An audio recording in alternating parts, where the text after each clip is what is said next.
mean, I left the WWF, WWE in 93. I still get mail from people. For some reason, I stood out to Vince, and he said, get that guy. 2 weeks later, they called me and offered me the job. If it wasn't for Alfred and it wasn't for Gorilla, I wouldn't have made it, I don't think. I'm sure I did hundreds of those interviews, but I don't remember ever having it blow up. The whole purpose of The Ultimate Warrior is that he was supposed to be the next Hulk. He could have had a career like The Undertaker, I think. I used to love to do promos with LOD, the Legion of Doom.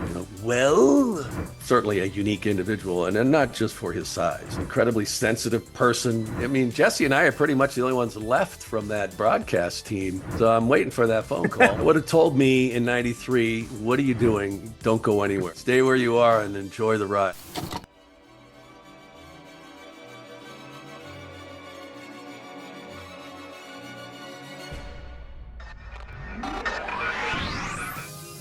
Rewind, recap, relive. Woo! That's what the world is watching.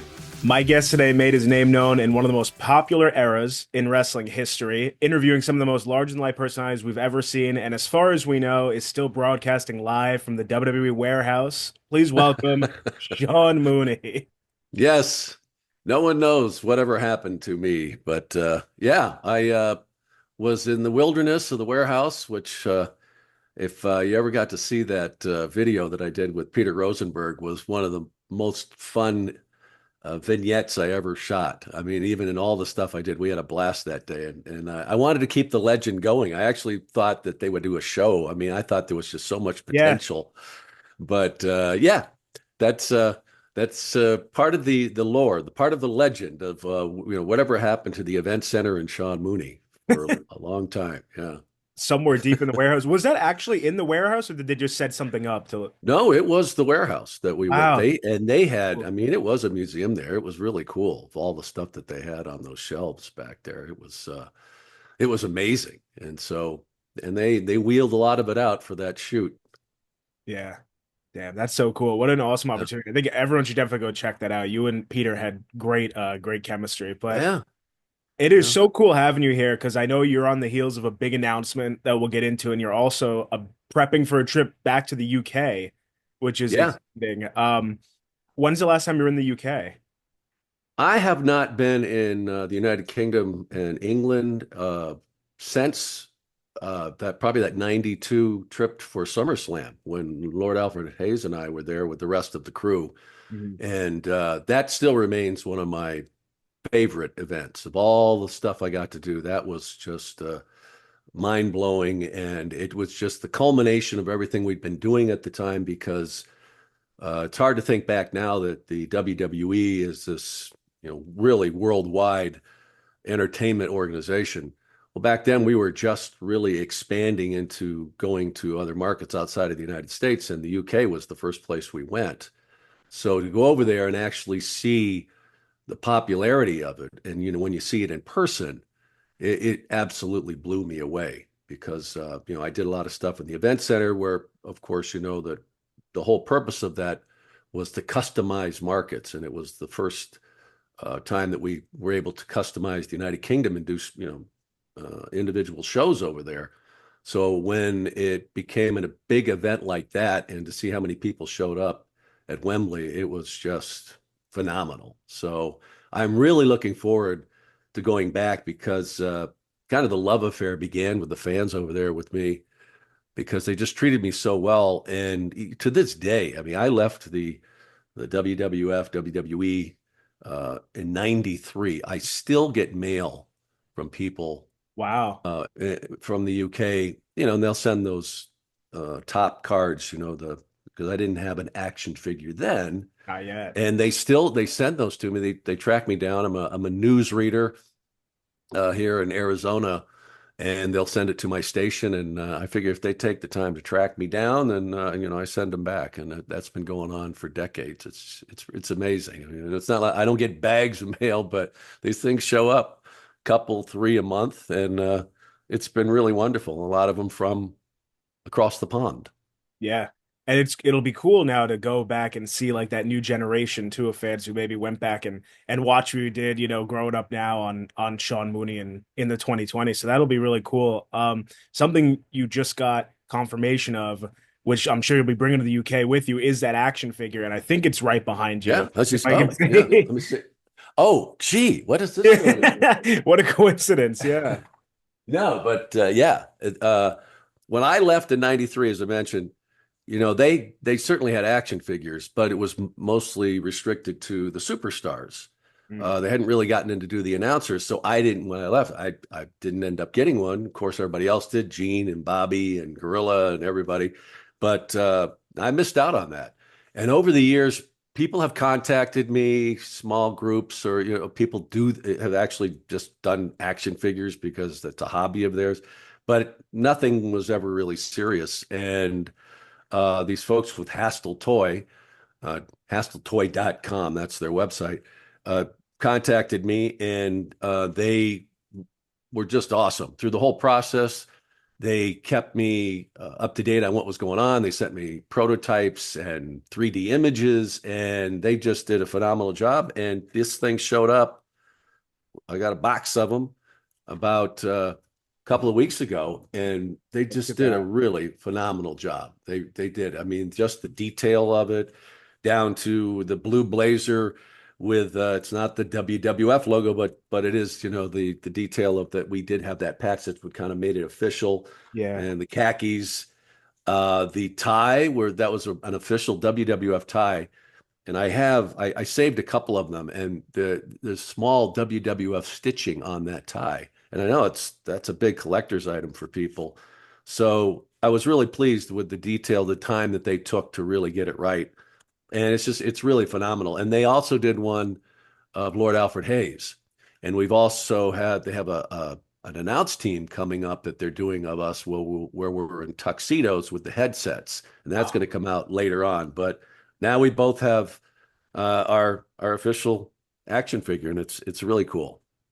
So that's so exciting. What was the process like of getting, did you have to like go somewhere to get a mold, or are they just able to do it off of? no, they did it from images from back then. I don't know where just I think they Yeah. took just the one-dimensional Hmm. images, and they took those and they made them 3D, and it was really cool. They sent me, as I said, some of these images of as they did it, where it spins and you can see. Right. And I remember one of the first they sent, and it was, they have these body types that they use, and the first one they sent me, I'm all buff. And I said, I don't think you got it right. I think I'm a little bigger than that. And they scaled it down, as you could see on that, but yeah, it was just it was very detailed process. It took a while. Then, of course, they have to send them off to have them mass produced, and that takes a while too. So the whole Yeah. thing, probably a little over a year that it took to really get that to get it done. So, but now they're out, and it's really awesome. And Couldn't you be said happy. hasteltoys.com, right? That's our Yeah, sub. Hastel Toy, that's Hastel toy.com. It's a play off Hasbro and Mattel. Mitch, who runs the place, has been doing it for a while, and he's just gotten better and better at doing this and getting bigger and bigger stars from the days. And they have quite a collection now. But we were part of this latest set, and Alfred's in it as well. And you can buy them either individually or you can buy them as a set. They have different Yeah. sets that you can buy. So That's uh, exciting. if you're a collector, man, and I'm rare, they're not making that many of them. So got to get them while you can and see Yeah. what happens. No, it's really cool that you're getting it to at this point Yeah. in your career, like commemorating all the work you've done over the years. Jumping back to the beginning of your journey though, into Mm. wrestling, I heard you didn't grow up as like a massive wrestling fan. No, I mean, I grew up in Tucson, and as you can imagine, even back then, it was a pretty small city. We didn't get a lot of professional wrestling coming through here, so yeah, I wasn't really exposed to it. I didn't really know about the WWF at the time until I was back in Manhattan. And if you remember those early days in the 80s when rock and wrestling and all that was taking off and the first WrestleMania, and they had really started to go mainstream, that's when I had really heard of it. And I was working for Major League Baseball Productions at the time, and I was a producer and had started doing some talent stuff for them because it was the infant days of cable. Okay. And of course, there was 500 channels, and they had a lot of opportunities there. And that was certainly true with Major League Baseball. They wanted to get their product out on some of these sports cable networks that had started. And I had started doing some stuff for them. And we did a show that we actually syndicated with Joe Namath. Joe Namath was the host. It was called Light Moments in Sports. And I was a producer on the show, and they wanted to do some stuff where we had some original programming that we did. Not just it was bloopers. It was like a blooper show, but they wanted to do some stuff. And Joe couldn't go out because his body was not the greatest shape. And I raised my hand and said, "Hey, I'll go out," and I would be this correspondent who would go to all these stupid events, Yeah. paintball camps, and we went to the Camel Olympics out in Northern California, and whatever. I would just go out and do. I would do anything. I was, young and stupid. And one of the ideas they came up with was to go to a wrestling camp. And there was one called the Monster Factory in New Jersey. Larry Sharp was the one who ran that. And some big names went through there. And we went and did a story, of course, with me being the correspondent, skeptical of wrestling. And I was going to go there and show that I could keep up with these guys. And of course, they beat the living crap out of me. And this was a funny little segment. And apparently the folks with the WWF saw it because it was on affiliated stations with NBC. And I ended up getting a call to come up and audition right out of the blue. I knew a guy that had worked up there. He told them that he knew me. They said, get in touch with him. And I just went up, and they basically had, I can't even remember how many other people were auditioning at that time. But I went up, took the train up, and did my audition with Bruce Pritchard and the rest of the gang there in the studio. Did a little extra skit before I got out of there. I thought I had to do something to stand out because I'm looking at all these other guys that look just like me and could hold a microphone. And somehow that stood out. And 2 weeks later, they called me and offered me the job. And I went off and joined the circus and never looked back. Do you It was a ever, blast. It was a yeah. blast. Did you ever hear maybe what it was about you that attracted them so much to you? Because there were, like you said, I'm sure a lot of people auditioning at that time. Well, yeah, and I tried to ask, because I've talked to Bruce several times since, and I asked him, I'm like, what the hell? He doesn't even remember a lot of, those Yeah, a of blur. course. But he said that, when they went afterwards, they had these tapes that for some reason I stood out to Vince, and he said, get that guy. Uh, and I look back then because when I started there, I was not very good. I was very green. I hadn't done much studio work. Most of the stuff I'd done, I'd go out, at different locations, and they would just let me go. It would be unscripted.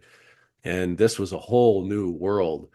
And doing the event center was a brand new concept that they had to get the word out about events. Right. So that was, they didn't really know what they were doing with that. Gene Okerlund was just happy he didn't have to do those interviews anymore that he would do at the arenas. That's how they did it originally, where they'd go and he'd have to get each single guy, and they would do these 2-minute interviews to plug whatever the local event was going to be. So you can Okay. imagine trying to do that and all the other things he was doing. So the fact that they could just shoot generic interviews with the superstars, and then I would do the customized bridges. If you remember back then, it was in every show. We did 3 different event centers during the shows. You'd break to the event center, and I would do an intro, a bridge, and a tag at the end with the superstar interviews in between. And it was a massive operation. We were doing, at one point over 100 markets that I would have to customize every week, and that would take about 4 days of solid sitting there with my at a desk, just ad-libbing and doing these things. And it taught me a lot, but man, and it also gave me the pipes, I think, that have stayed with me through my life because I just talked all day long. Yeah. So You just yeah, go. I mean, it's such a useful skill, honestly, and to yeah, pick it up in such a big operation like that. yeah. And besides that, then besides doing all the studio work, I would go to live events, go to Hmm. TV tapings, did worked with crowds. live interviews in arenas, and it was, the education for being an announcer, outside of just wrestling, it was a college for just becoming a talent because Yeah. you had so many opportunities. So it was, I've never, anybody asked me, what do I credit more for my career? It all goes to Vince McMahon and giving me that chance, and what was happening then. It was just a very lucky opportunity, and I took advantage of every minute of it. And you mentioned earlier, the infancy stages of cable.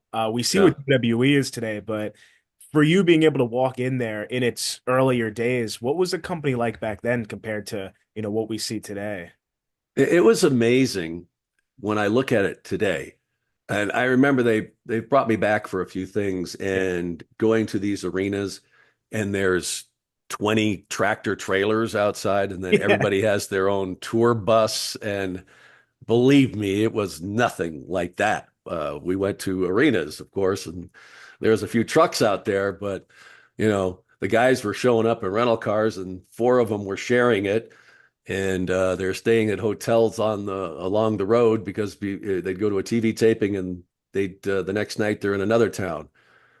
So it has changed dramatically. But as far as the company itself, of course, we were uh, headquartered in Stamford, which wasn't a big bustling city back then, and the WWE was basically the company there. There was a lot of other corporations located there, but Vince McMahon basically owned the place. He used to drive around in his Clinet with all those multicolored three-piece suits, and you'd see him driving down through the streets going to either the tower or coming over to the television studio.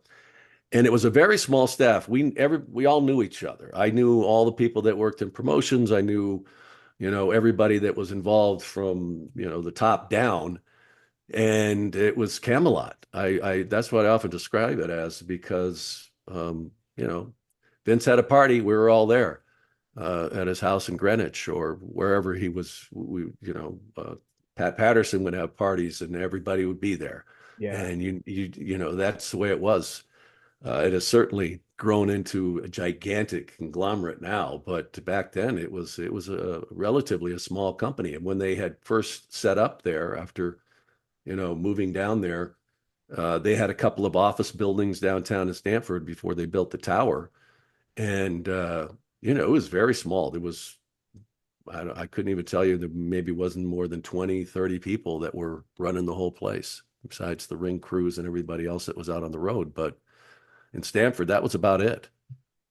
It definitely seems like, yeah, more of a family operation Oh type, yeah, environment back then.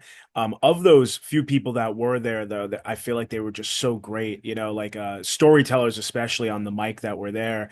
Much like you had Bobby Heenan, Gorilla Monsoon, Lord Alfred Hayes, like we were saying, Gene Okerlund. yeah. Was there any, who would you say took you under their wing early on to kind of show you those ropes? Was it a Gene Okerlund, since you were kind of helping him out with those interviews at first? Yeah, Gene was so gracious when I came in there, and it could have been a different story because but Gene was very, very comfortable with who he was and his style and what he did. And I learned a tremendous amount from him. I knew I could never be Gene Okerlund, but I learned a lot of technique and how to do things and how to stay out of the way, Yeah. and just watching him, the way his timing was just impeccable. His pauses were phenomenal. And so I learned a lot from him that way. And I remember one time he told me, he said, one of the most important things you can do is not talk, is listen. And initially I'm kind of, well, what does he mean by that? But that's how because, sometimes these are, a lot of these were, even if they were live to tape, they were basically live. You weren't going to rarely ever get another shot at them. And things happen. Somebody loses a train of thought, Mhm. doesn't get on the track where they're supposed to be, or where. So your job was to make sure they were in a great position to get whatever the message they were trying to deliver, but also be able to steer it back if it went somewhere else. And you look at those interviews with Gene, he was such a master at that. So, I learned a great deal from him.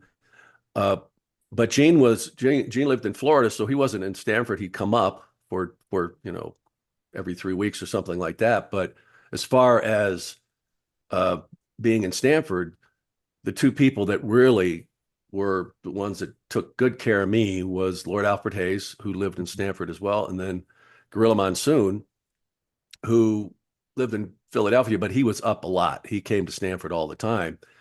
And if it wasn't for those two, especially that first year, and their counsel about how you survive back then, because it was the Wild West. They still had, a lot of these generational wrestlers who'd come up through, families, and it was a business still based on that. Mhm. And if there was a beef, you didn't go to Vince and have a uh, table discussion. You settled it backstage, and there was a Yeah. lot of times where it was, the locker room, uh, there'd be big fights in there, and then things were settled afterwards. The boys took care of things themselves. If they had a beef, then they would get, they hammer it out themselves. And of course, you always hear about the ribs in there because these Right. guys are together 24/7. They got to keep themselves entertained. So you always had to be on guard for things that were going to happen. Some were really good natured, others were cruel. And so you just had to really just be aware of it. And I remember Gorilla told me one time, he just said, one thing you have to remember is that you can never forget you can be their friend, uh, the whole thing, but just always remember you'll never be one of them. And I never forgot that, and it carried me through my whole time there. I knew better than to try and be pals with them and hang out with them and drink with them and go to the parties in the hotel rooms. I always kept this, had a lot of good friends with them, but I never crossed that line. And that way I wasn't going to blow it. I wasn't going to lose my job over something stupid. So that was some of the best advice I ever got. But there were times where it was tough. They razzed you, or you'd have difficulty maybe working with one guy or whatever. And Gorilla was just awesome. He would tell me, just keep going, be respectful, and I got through it. And after about a year, I was kind of accepted. I became part of the group. They stopped talking carny every time I walked into a room.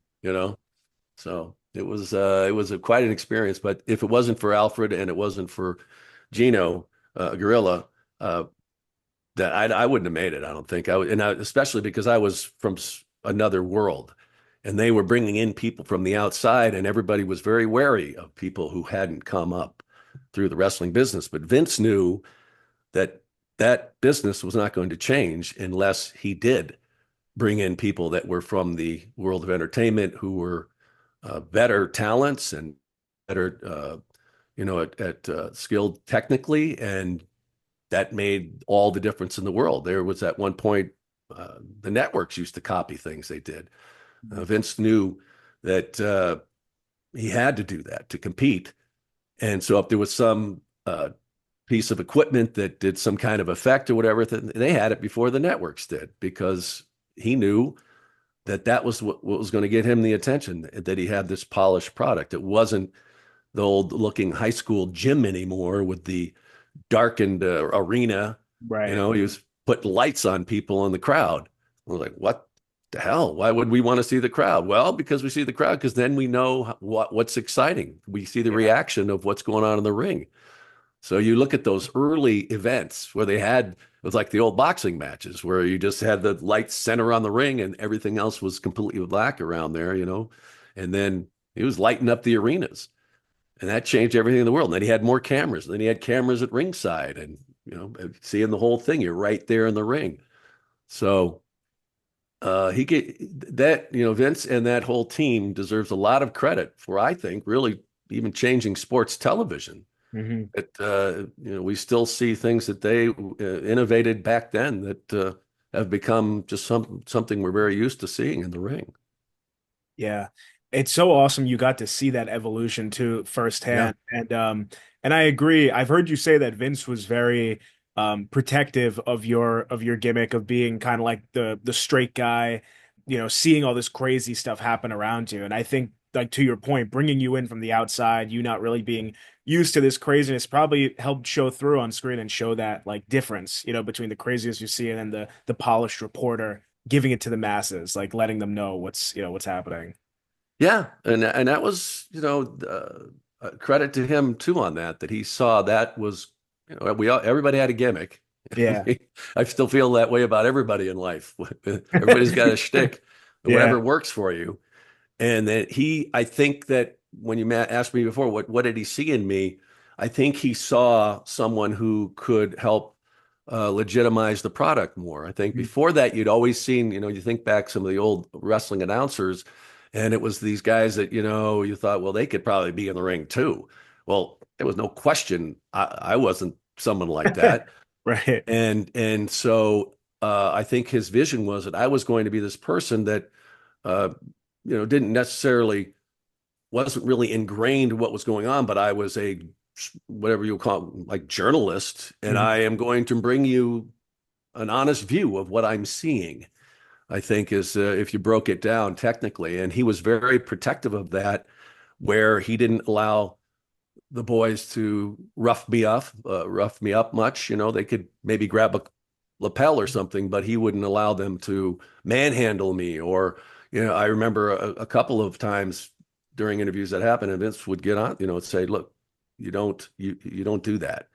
I need him to be the voice of what we're doing, and you can't make him look like an idiot." So that was something that he was very adamant about.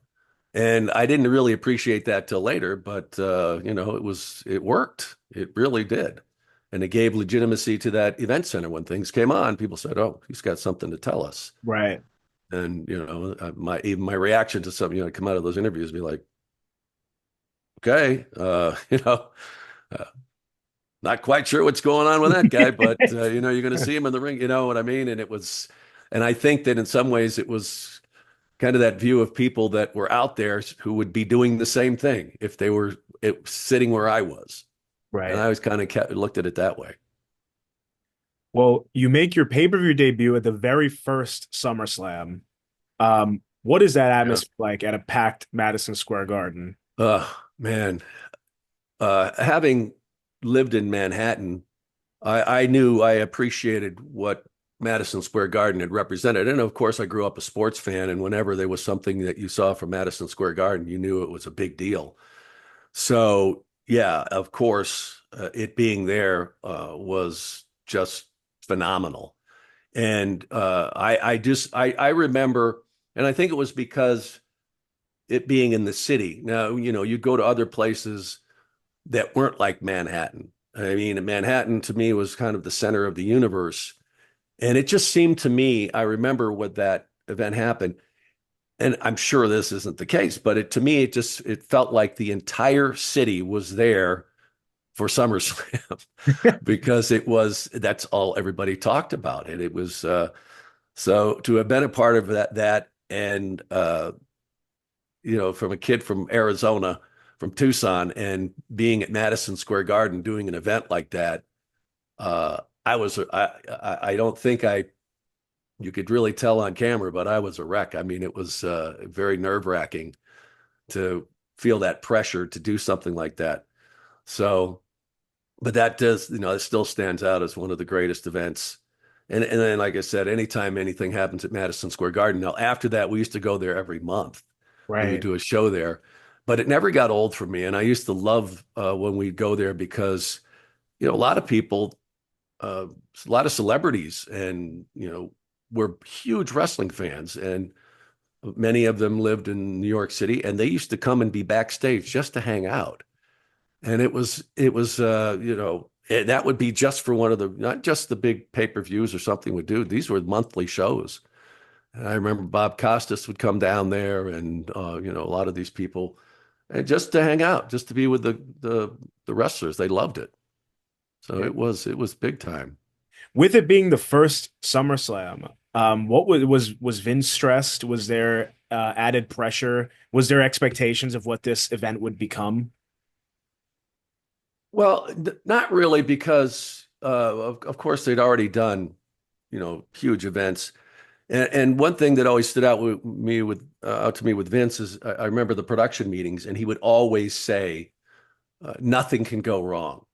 That was his motto of nothing can go wrong. It's live television, and no matter what happens, it's supposed to happen, and you just keep going. And so when you have that mentality, and of course things go wrong. I mean, but thinking that whatever it is, and what he's saying was whatever came through that on the other side of that lens, that was we meant for that to happen. Hmm. So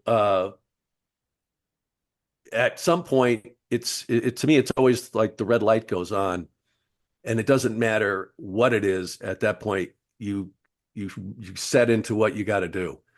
Um, it didn't really. A lot of times, that stuff wouldn't hit me till after it was over, and I think back, and people have asked me how much pressure was it to do those backstage interviews, especially let's say after we do one that was after a match that had just happened because they didn't want to do any reveal on what took place and they wanted to capture it. So Randy or Macho Man would come backstage or Hulk Hogan would come backstage and you got to do the live interview and you got to get this. And you're not going to be that person that for some reason doesn't make that work the way it's supposed to. So that to me was enormous pressure because you're a small bit in this whole world. Yeah. You're holding the microphone, but you've got to get it right because you're there. You're part of it. But so that to me was huge pressure. And I think back and I'm sure something must have happened, but I don't remember ever having it blow up ever. And that was, I look back, I'm sure I did hundreds of those interviews. And I think it was just the fact that there was no way I was going to be that guy. And that, I think back now, I even kind of get nervous about thinking about what that was like. But somehow, when you're young and you're hungry and you're doing these things and it's what you do, you make it happen. Yeah. And we did. And it was just incredible. So those events, each one was the biggest thing we'd ever done every time we did it. But we got to the point where we had done so many that it was okay. This is what we do. And each time they would try and out spectacular the one before. They're still doing it. Yeah. And speaking of that, I can't imagine the intensity when Macho Uh, Man or Hulk Hogan are coming back after having, been out there in front of all the people. One person in particular we saw in that pay-per-view SummerSlam, become Intercontinental Champion, Ultimate Warrior.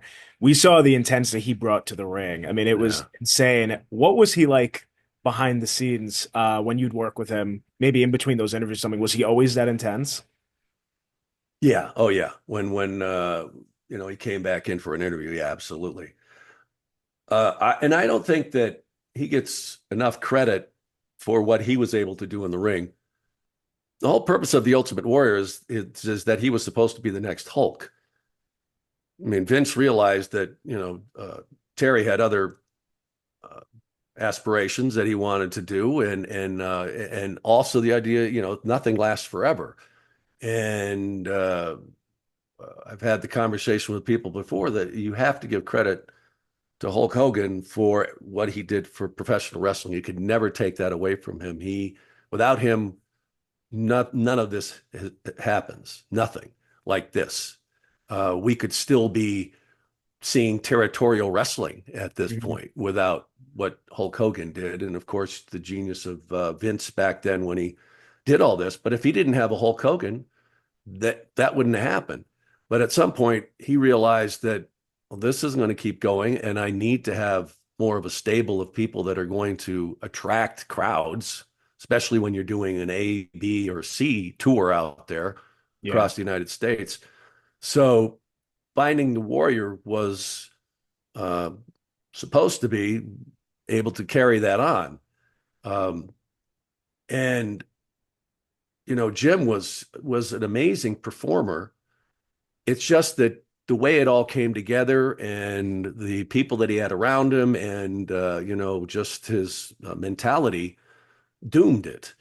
But you cannot deny when that guy, you'd hear that entrance music and him sprinting out, get up on the apron, shake the ropes. That was basically all that man had to do.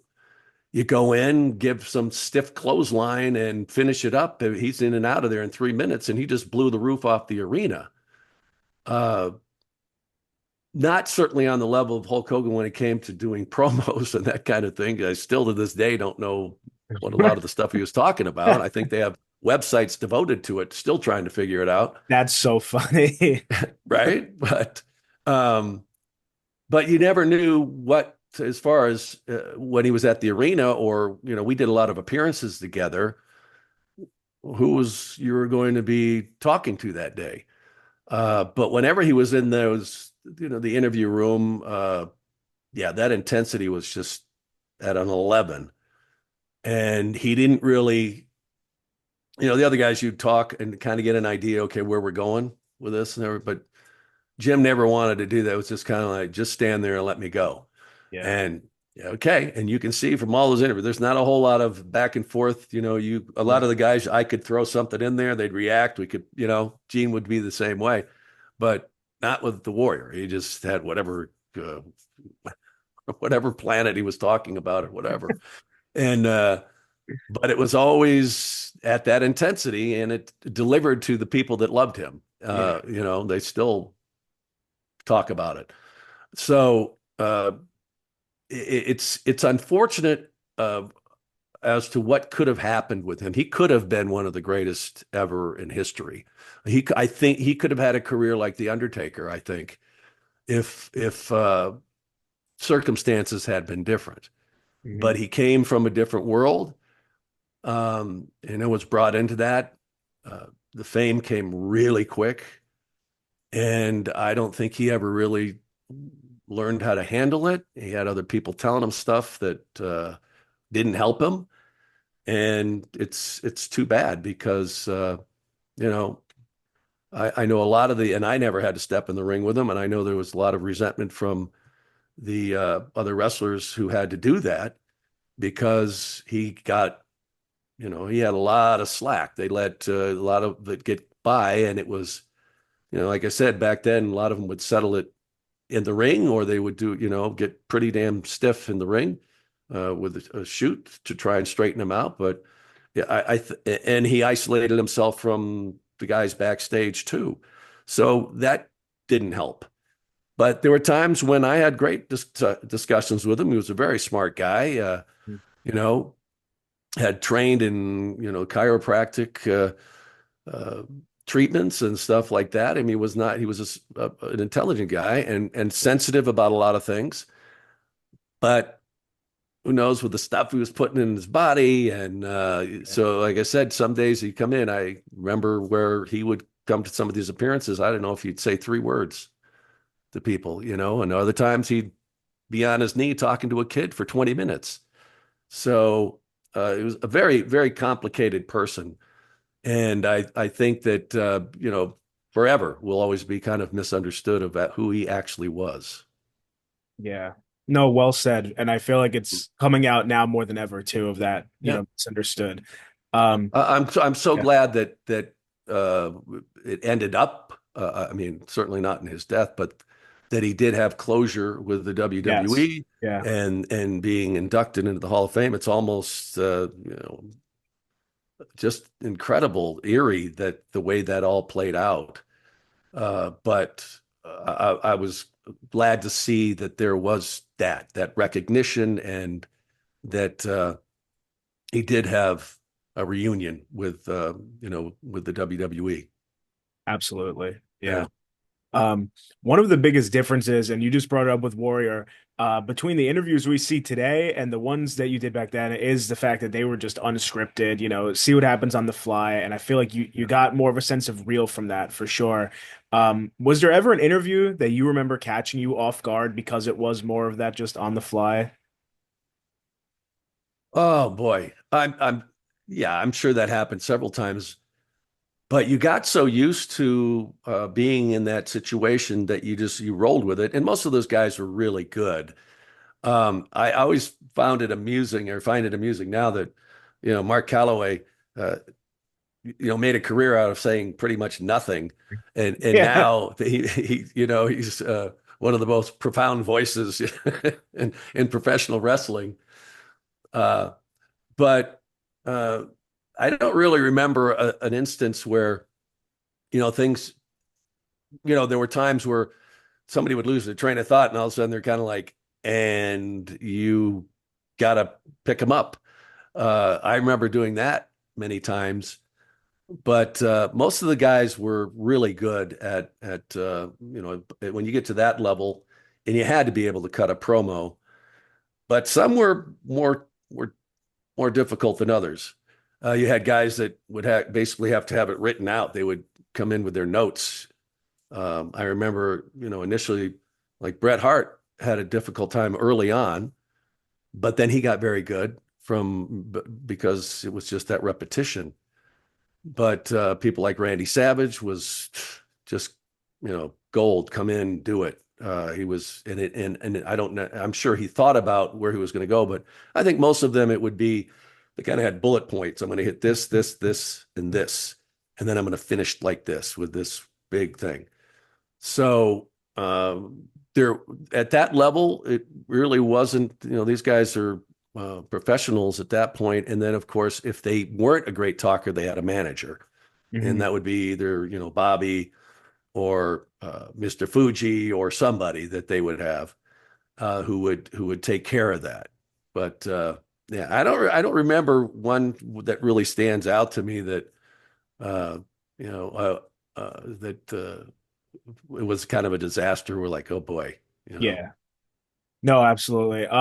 Do you getting to hear all these, promos so up close and personal like you did, do you have a Mount Rushmore, or it could be a little bit more of promos that you heard while you were there, of guys who were just so good on the mic?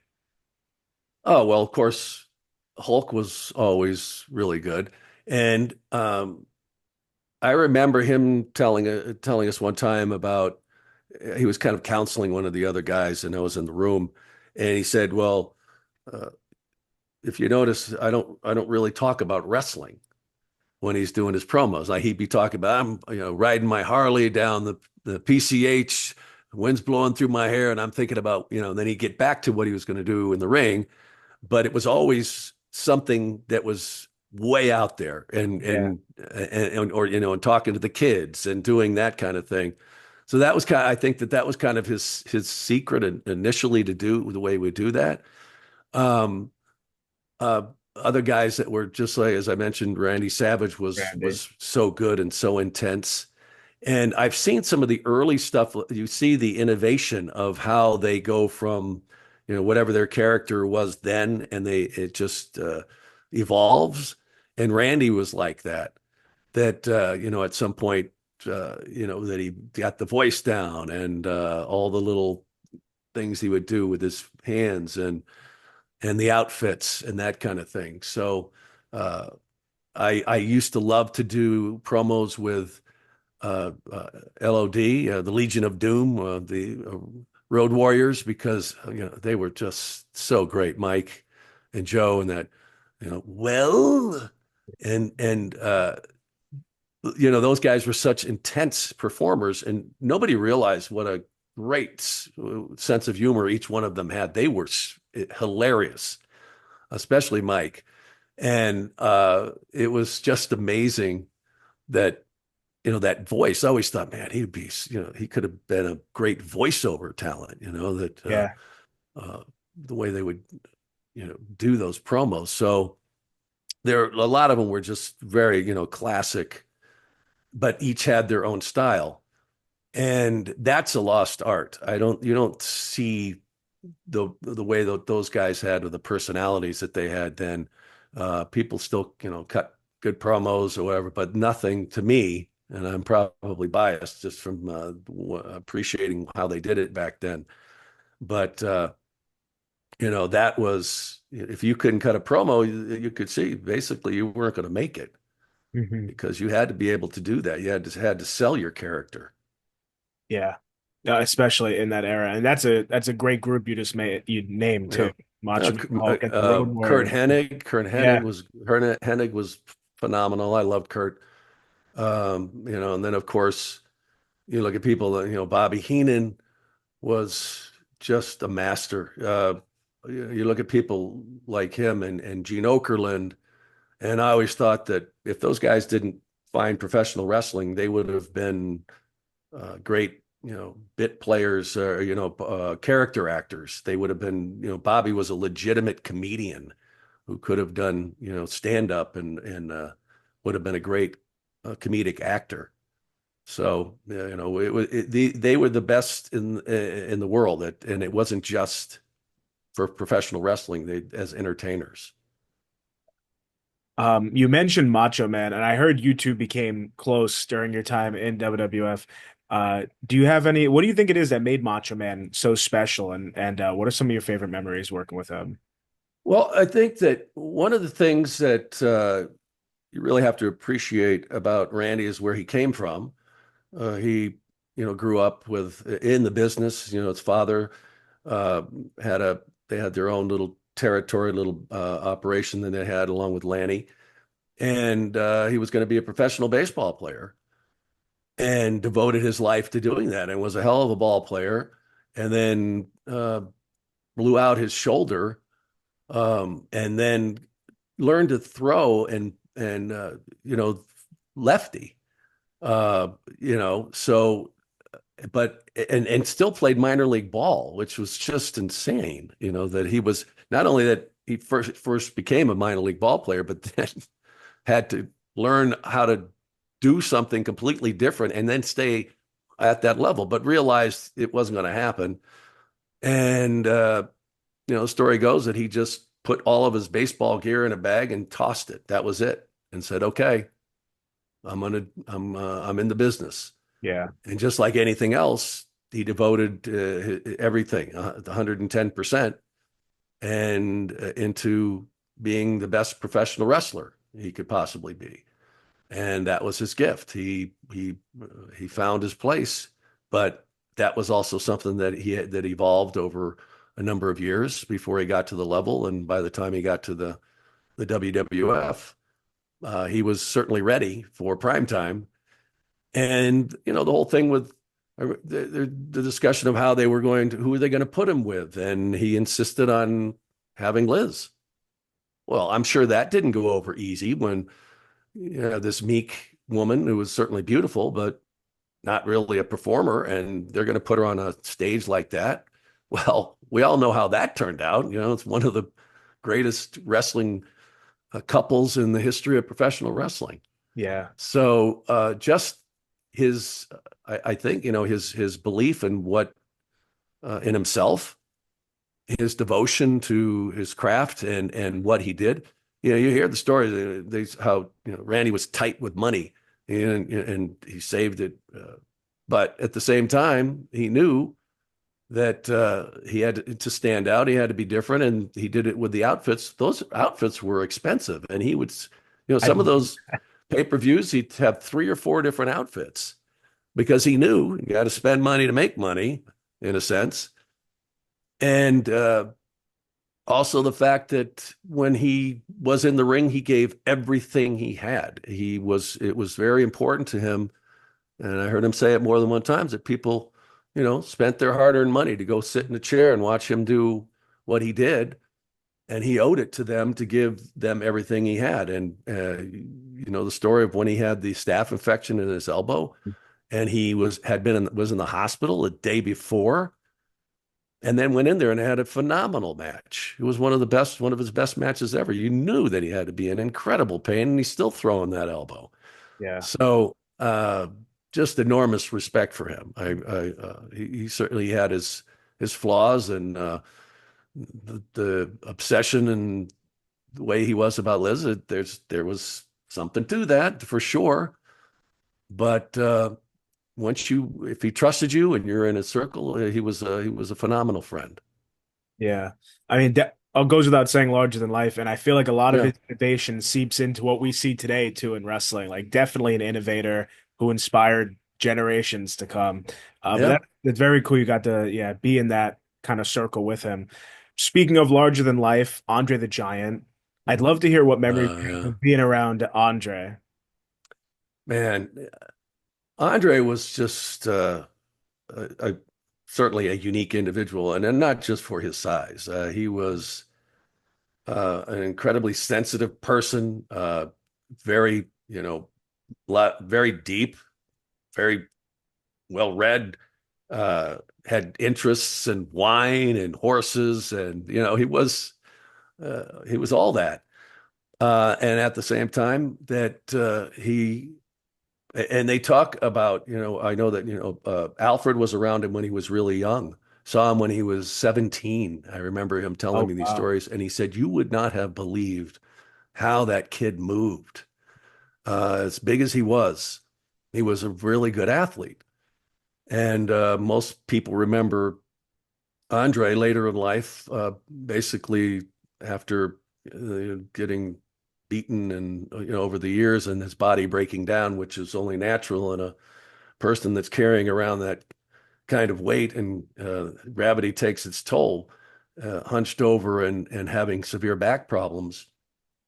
But early on, man, he could move, and a lot of these people don't get, they see matches that we see here in the United States, and there is not a whole lot to them. And at that point, for when he really became in the mainstream, he wasn't moving the way he could very well. But they have matches from him in Japan where he's doing all kinds of crazy moves and, you know, running around the ring and doing all kinds of things. And it was just amazing to see that. If you ever get a chance to see some of those matches, I'm sure they're out there somewhere. But he was just an amazing guy. You didn't want to be on the wrong side of him. There was people he didn't like, and Right. you don't want to be in the ring with him when with a giant. When I mean, even the biggest of the there were scared to death of Andre. And I remember one of the first times I met him, and Gino had told me, you know, you don't go up to him and say, "Hey, hi, I'm whatever." Just case it, just be around, be polite, and at some point, if he wants to, he'll come to you. He'll say something to you, and I didn't get to see him that often, but I would. That's the way I was when I saw him. I'd say, "How you doing?" Everybody's and hey, boss, and I remember that I was sitting in a locker room, and he had come back from a match. He was sitting in one of the chairs over there, and he said, "You play cribbage?" And I'm like, "What? What?" I'm like, "No." He said, "You ought to learn. You could. We'll have a game." And so after he said that, and then he would always have a conversation with me. But I got Alfred up to teach me cribbage because they would play in the back, and he never asked me to play. I was like ready, but I wasn't going to say, "Hey, how about a game?" Yeah. And so I learned this game that, but anyway, it was just that's the way kind of it was. And I remember, Bobby, who was close to him, would say something like, Andre thinks you're doing a great job. And, just to Yeah. have him say that. And I remember one time I came back, and we had, the locker rooms, and there was a bottle of wine in my locker that he gave me. And I never drank it, I just Yeah. because it was just so cool that he did that. But um, you see that character in Princess Bride, the people that really knew him, and people like Timmy White, who was the kind of his person that he traveled around with. Um, that's who he really was. That he was just this really sweet person who, um, had was gawked at his entire life, and he'd get a bad rap because he'd be in an airport reading a newspaper, and people would keep coming up and saying, "Andre, Andre." Well, imagine that was your life, and people a lot of times were very rude. And so I think at some point Andre just said, I'm not letting anyone else in. Yeah. So it was. to see him later in the later years was sad because I remember when he was walking around with the crutches, and it was, I remember one time watching him, we were at the Garden, and we were going out to the ring for an interview or something, and he was walking in front of me, and it just made me so emotional because I kind of realized that that was all he had, and he couldn't really do it anymore.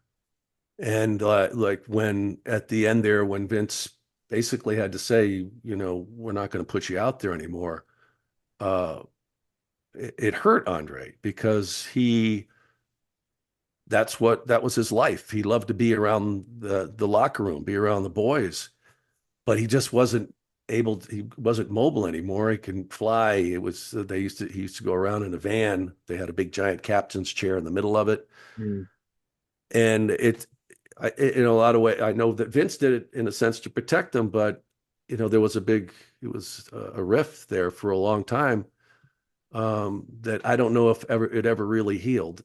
But I think in Vince's eyes, he was protecting him. He didn't want people to see him like that.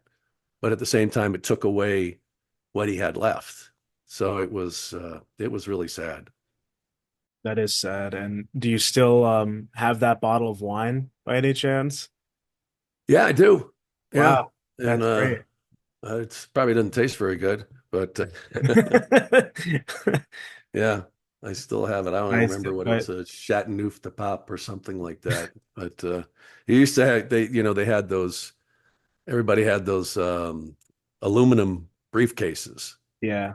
that for a time there, that's all the wrestlers they had, and they'd keep their gear in there or whatever. They'd travel around it, and Andre had one that had a couple of bottles of wine in it. Such cool memories. Mm. Moving to the 90s, before we wind it down, I'm curious what your memories are of Survivor Series 1990. It's, memorable for many Yeah, reasons. And yeah. one of those reasons though is the gobbledygooker, infamous. Do you remember the maybe the lead up, what was originally supposed to happen that night? I think what was supposed to happen basically happened. It was kind of, I remember everybody was thinking like, what the hell? I Yeah. mean, from start to finish. And if you watch that interview with Gene does the interview, right? And the big unveil with the eggs, the egg. And I mean, I always went with the faith because a lot of the time when Vince had an idea, he'd say, yeah, well, okay. I mean, but all right. And then it would be something that would be phenomenal.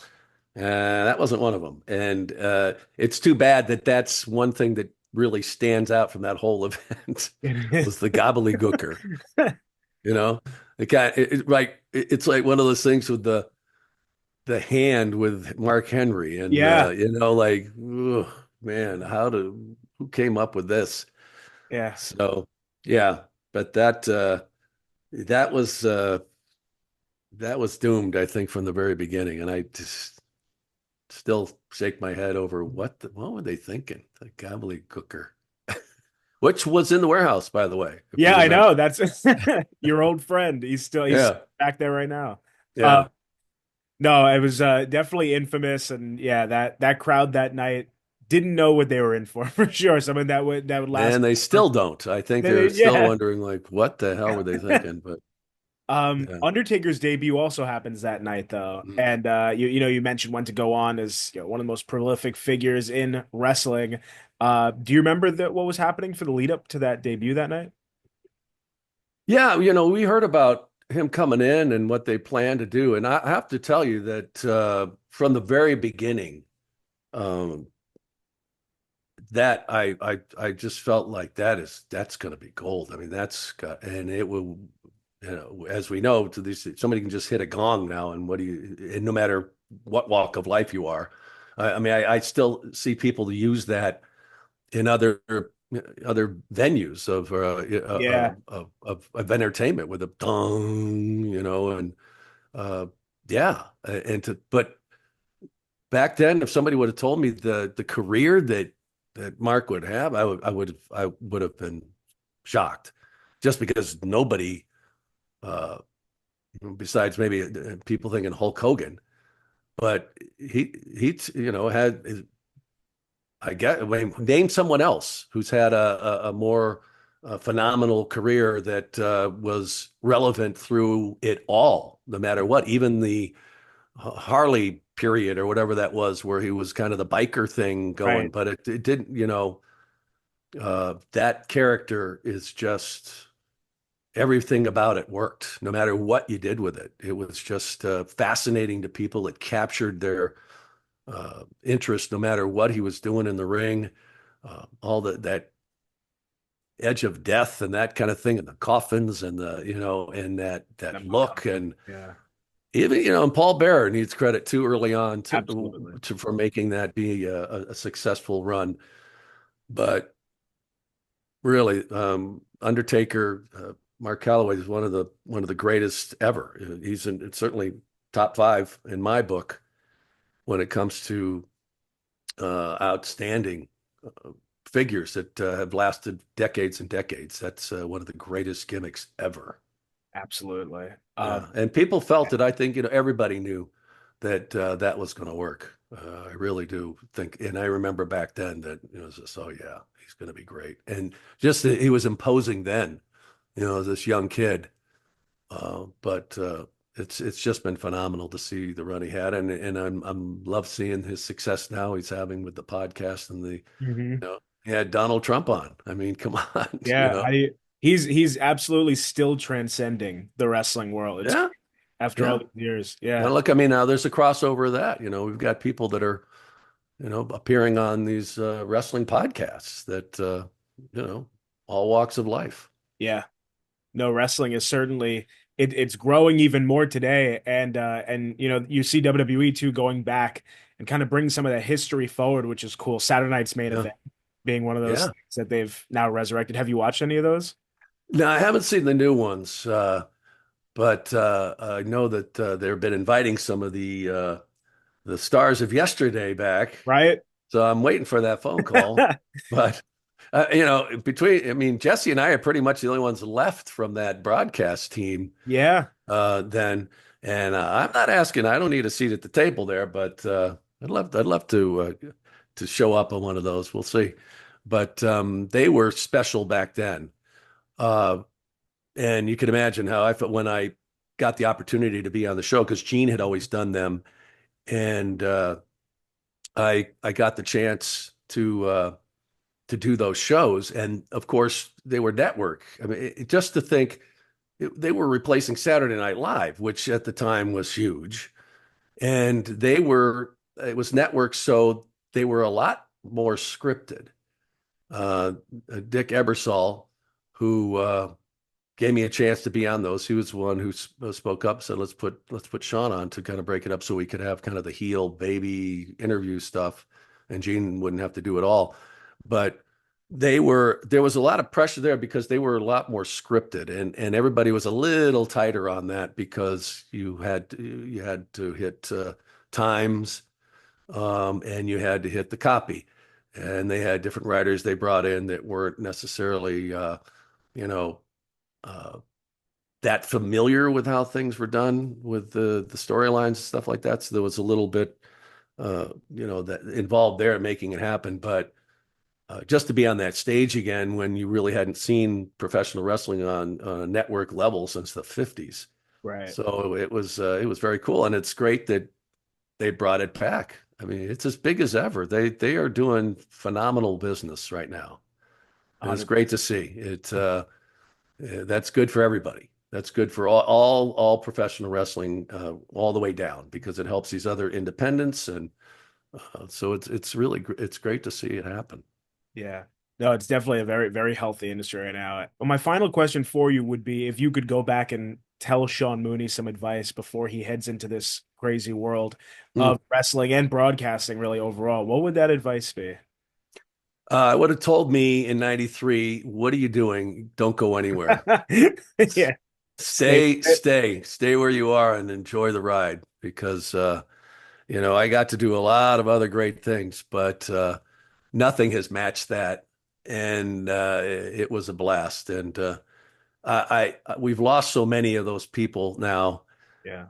but they were a huge part of my life and really changed my life completely. As it made me who I became, and I've used the tools that I've used and throughout my career from that period of time I was there, and I'm eternally grateful to the WWE and what it brought to my life. But the piece of advice, yeah, it would have been stay right there, Mooney. Enjoy it as Well, who long as knows? you can. Yeah. Maybe we see you on Saturday night's main event. Yeah. That would be very cool to see them throw Or you with yeah. somebody. Yeah. Or the got to get that warehouse show. The warehouse show too. All Yeah. of Yeah. and everyone make sure to check out the action figure as well. Yep. HastelToys.com. And For the Love of Wrestling is coming up. So I can't wait to get back to the UK. It's going to be a blast. I hope maybe I can come back on sometime. I'll tell you all about it.